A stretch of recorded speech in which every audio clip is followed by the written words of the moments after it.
Okay, YouTube, today I'm going to give you some tips on how you can pass the motorcycle endorsement test, the riding test for the first time you take it in Minnesota. I found myself a nice little spot here. This is actually in the state fairgrounds. If you've ever been in Minnesota, you probably have been here, and if you haven't, you're a loser. Just kidding. Anyway, so first thing, driving at slow speeds. Here's how you do it. Make sure you got about constant 2,000 RPMs. Feather that clutch until you start feeling that motor engage. There we go. All right, we're engaged a little bit. We have not let the clutch out all the way. Now if I put my brake on completely, the engine is still going to be running, okay? Now I'm not controlling anything with my hands. My hands are exactly static. All I'm doing is controlling my speed with my back brake, my foot, okay? And what I can do now is just slightly adjust. If I let out the clutch a little bit more, or if I pull in the clutch a little bit more, I just give it a little bit less gas. If I let the clutch out a little bit more, I just give it a little bit more gas. Okay, these are things that you're just going to have to practice over and over and over until it becomes something that you can do without thinking. Okay, because you have other things to concentrate on when you're taking the test, like cones that you're trying not to hit. Okay, so once you've done that and you practice that over and over and over again so you feel like it's second nature. Next, you're going to do, for the first part of the test that I had to do, is the swerving around cones. It's the cone slalom. Now, for the cone slalom, they put that right away at the beginning of the test. Why? Because people fail it, and they don't want to waste their time with people who don't know how to drive motorcycles, so they put it first. It's one of the hardest ones, and if you fail it, you're done, and they don't waste their time on you. The next person's up. All right, so here's what you do. First of all, find yourself a spot where there is nothing on the ground, and practice your slalom. You're going nice and slow. Try to keep the bike upright. You're not going fast enough to lean it, and you're just going to go nice and slow, controlling your speed while swerving like this. And I should say I'm not swerving, I'm just turning lightly. My motorcycle is pretty much straight up and down. I'm just moving very slowly. Don't worry if your RPMs get a little high, just adjust it on the fly. Control your speed with your back brake, and just nice and easy. What I found is that on some bigger bikes with more power, it's better to do this in second gear. You take a little bit of power away from the motor so that, instead of, if you accidentally let it go, the bike will die instead of taking it off on you, all right? So once you've got that figured out, you've kind of figured out how you're going to do it. I'm actually my little 350 is not bad. I'm going to put it up into second gear like I am right now. Now I've got some lines on the ground. I haven't got cones yet, just got lines. I'm just going to practice. Nice and slow, slow, slow, slow. Don't worry if those RPMs climb a little bit. You can adjust them on the fly. Now, here's the thing that I've seen people do. If you say, let me go around and try this again.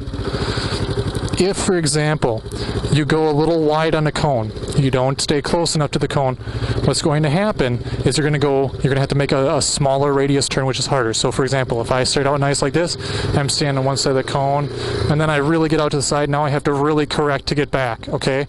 Now, I did that okay this time, but if I really get out to the side and I can't correct soon enough, I'm going to miss a cone, okay? Know that the most important thing you can do is just make sure you stay nice and close to the cones on each side. Manage your speed with your back brake. Okay? Alright, the next test that I had to do today was you start from a stop, okay, and you're going to accelerate. First thing you have to do is take a 90-degree right-hand turn, okay? Now, if you've got the slalom thing figured out, this is not too bad. So I'm going to kick it down into first. I'm going to start from a stop. I'm going to make a 90-degree right-hand turn pretty much as soon as I get started. All right, that's the first step. So here we go. Nice and slow. 90-degree turn. All right, the next part of this is a U-turn, which if you've got the slalom figured out, this is also easy.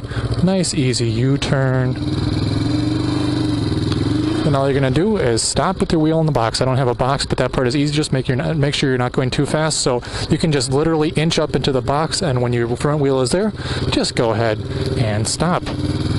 The next two tests are emergency stop and emergency swerve. These are also relatively easy to practice. All you're going to do is during the test, you have a couple of lines before when you're practicing. Don't worry about lines. Just worry about getting the skills figured out. So you start from a stop.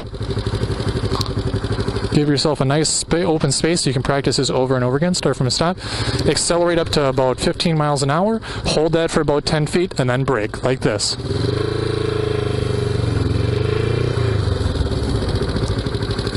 All there is to it.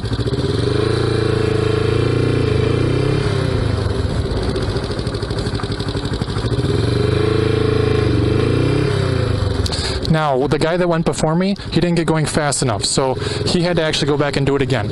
So make sure you're getting up to 15 miles an hour before you actually get this started. But for example, 15 miles an hour is about running sprinting pace, so it doesn't take long to get there on a motorcycle. The last test is the emergency swerve.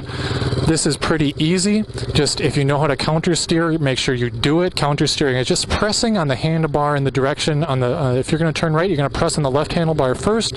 Your bike is going to tip to the right, and all you have to do is correct and steer out of it. Okay, very similar to the emergency stop. I'll show you how that goes.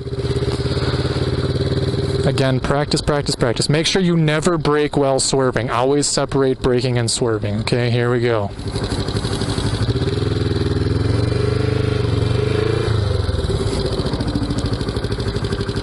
Again.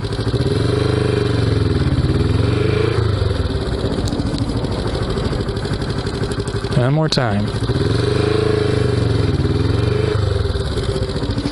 Okay, now if you notice, hopefully in the video you can see it, I'm pressing on the, if I'm going to turn right, I'm pressing on the left handlebar. If I'm going to turn left, I'm going to pressing on the right handlebar. Counter steer, swerve. Okay, notice that? Counter steer, swerve. Alright, that's all there is to it.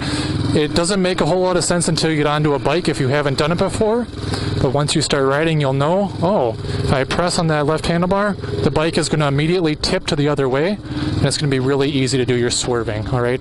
Now, if you're incredibly skilled, which I am not, you could probably counter steer the entire way through the slalom course. I haven't really tried doing that at speed yet. Maybe I'll try right here, see what I can do.